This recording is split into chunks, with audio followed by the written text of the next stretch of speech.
दोस्तों नमस्कार, मैं सुवदन और बहुत दिनों के बाद आज फिर से आपके साथ जुड़ने का मौका मिल रहा है। और आज इस स्पेसिफिक डे पे आपके साथ कुछ चीज़ें शेयर करना है। उन मुद्दों पे हम बात करेंगे। सबसे पहले तो Bravo US president mister Donald Trump for his courageous efforts in telling the biggest organization of the world inside their podium that they have done many things wrong, and what wrong is wrong and what is right is always right. दोस्तों, mister Trump आज दुनिया के सबसे बड़े organisation में बात कर रहे थे और वो ऑर्गेनाइजेशन न्यूयॉर्क में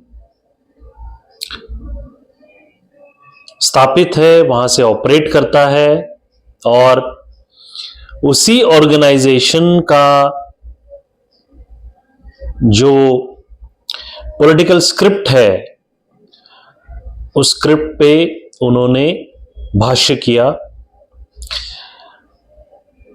ट्रंप साहब जो इमिग्रेशन से बहुत ही त्रस्त है, यानी कि यूनाइटेड नेशन में उन्होंने इस बात का जिक्र किया और इमिग्रेशन से जो डिस्ट्रक्शन यूनाइटेड स्टेट्स में हुआ है उसका उन्होंने फिर से जिक्र किया, जो कि मेरे देश में भी हो रहा है। अब कौन सा कंट्री यहाँ पे इमिग्रेट हुआ है, कौन से लोग यहाँ पे आके क्या कर रहे हैं, उसके बारे में बाद में बात करेंगे किसी और एपिसोड में। ट्रंप साहब ने बार बार उस बड़े ऑर्गेनाइजेशन को क्रिटिसाइज किया, क्योंकि उसी ऑर्गेनाइजेशन की वजह से ये ड्रग कार्टेल जो है, ग्रीन रेवोल्यूशन जो है, क्लाइमेट चेंज है, ये जो पॉलिटिकल स्क्रिप्ट है, ये उस बड़े ऑर्गेनाइजेशन की देन है। करप्शन भी जो हो रहा है ऑर्गेनाइजेशंस में, जो कि फंडेड है या फंडेड थे यूनाइटेड स्टेट्स से। जब स्लीपी जो बाइडेन का वहां पे रूल था, वो प्रेसिडेंट थे, उन्होंने ईरान को जो न्यूक्लियर पावर्स दिए गए हैं उस थ्रेट के बारे में भी बात किया। और हम जानते हैं कि 2016 में under whose administration Iran was sanction the nuclear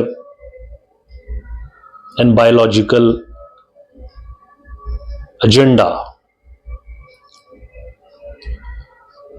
यही से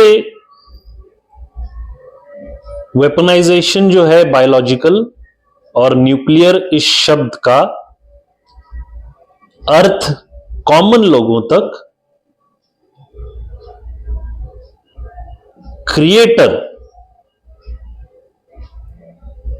इन्फ्लुएंसर, ये कीवर्ड्स छोड़े गए।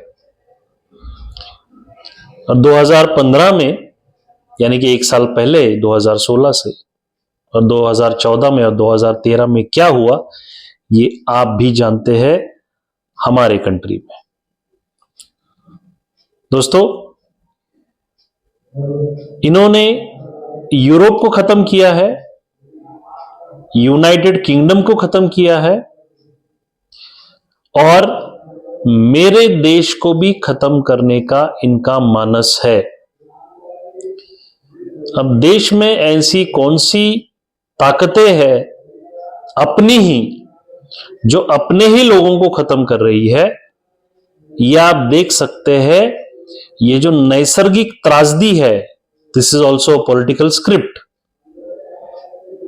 ये भगवान से नहीं है।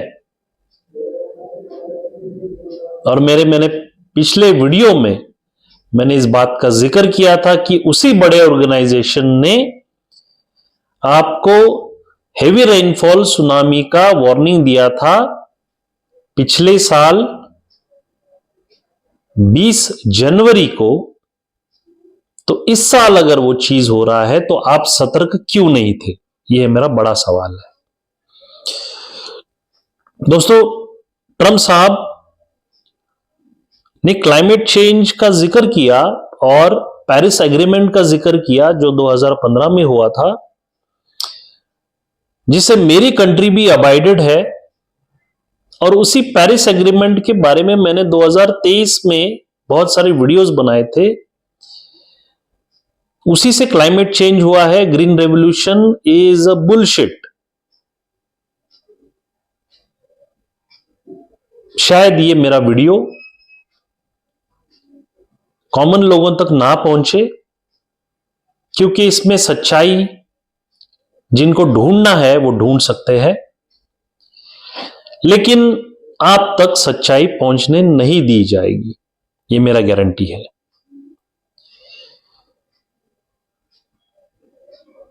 ये सब स्कैम है दोस्तों,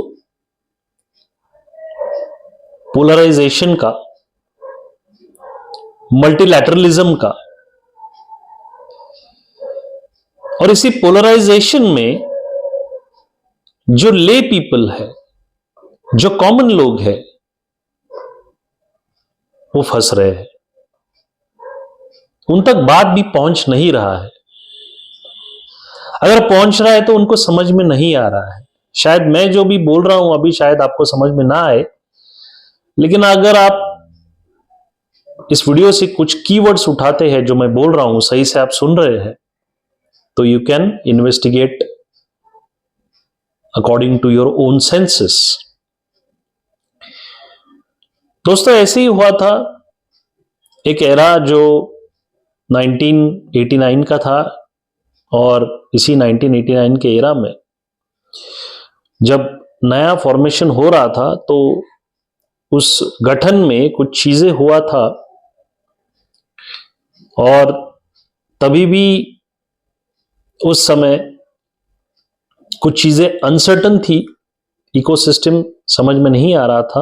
और ये पोलराइजेशन में जो दुनिया जा रहा था, ये शायद उसी समय शुरू हुआ, और तब हम समझते नहीं थे उस बात को। लेकिन जितना सच्चाई हम समझ रहे हैं, उस सच्चाई को समझने के लिए एक जरूरी अंडरस्टैंडिंग अपने अंदर आना बहुत लाजमी है। It is the need of the hour, because जैसे मैं बार बार कह रहा हूं कि ये आने वाला जो यंग जनरेशन है, यूथ है, टीनेजर्स है, इनको हमको बचाना है, क्योंकि इन्हीं से ये काम करा के ले सकते हैं, काम करा के ले रहे हैं। न्यूक्लियर में फैमिलीज को ये बर्बाद कर रहे हैं, माताओं बहनों को खराब कर रहे हैं, उनका साइकोलॉजी खराब कर रहे हैं मेंटल इलनेस के नाम पे। Work pressure, isolations, and a huge burden of technology is given to them. Now AI is another threat. दोस्तों, हम फ्री जस्टिस को यहां पे डिफेंस में ला रहे हैं। फ्री जस्टिस वापस आना चाहिए, फ्री स्पीच वापस आना चाहिए। धर्म कौन सा बचा रहे हैं और कौन सा बढ़ा रहे हैं, इस बात को समझ में आना चाहिए। आपके बच्चों का भवितव्य आपके हाथों में है। आज मैं फिर से एक बार ट्रम्प साहब का तहे दिल से शुक्रिया अदा करना चाहूंगा कि दुनिया को उन्होंने इस जनरल सेक्रेटरी के अंदर, जो सबसे बड़ा ऑर्गेनाइजेशन है जो न्यूयॉर्क में बैठता है, वो किस तरह से करप्ट है, किस तरह से स्कैम करता है और किस तरह से लोगों की भावनाओं के साथ खेल रहा है, ये उन्होंने बताया। दोस्तों, अगर बात समझ में आ रहा है, जो कि बात समझ में आना चाहिए, क्योंकि हम चाहते हैं कि आप खुशहाली से रहे, जिंदा रहे, तो बात समझे, क्योंकि ये आपके लिए, आपके घर वालों के लिए, आपके प्रियजनों के लिए समझना बहुत बहुत बहुत जरूरी है। मित्रों नमस्कार, फिर से एक बार मिलेंगे एक नए वीडियो में, जहां पे ऐसी बातों पे हम चर्चा करेंगे। और आइए आप और मैं मिलकर फिर से एक बार we can make India great again. नमस्कार।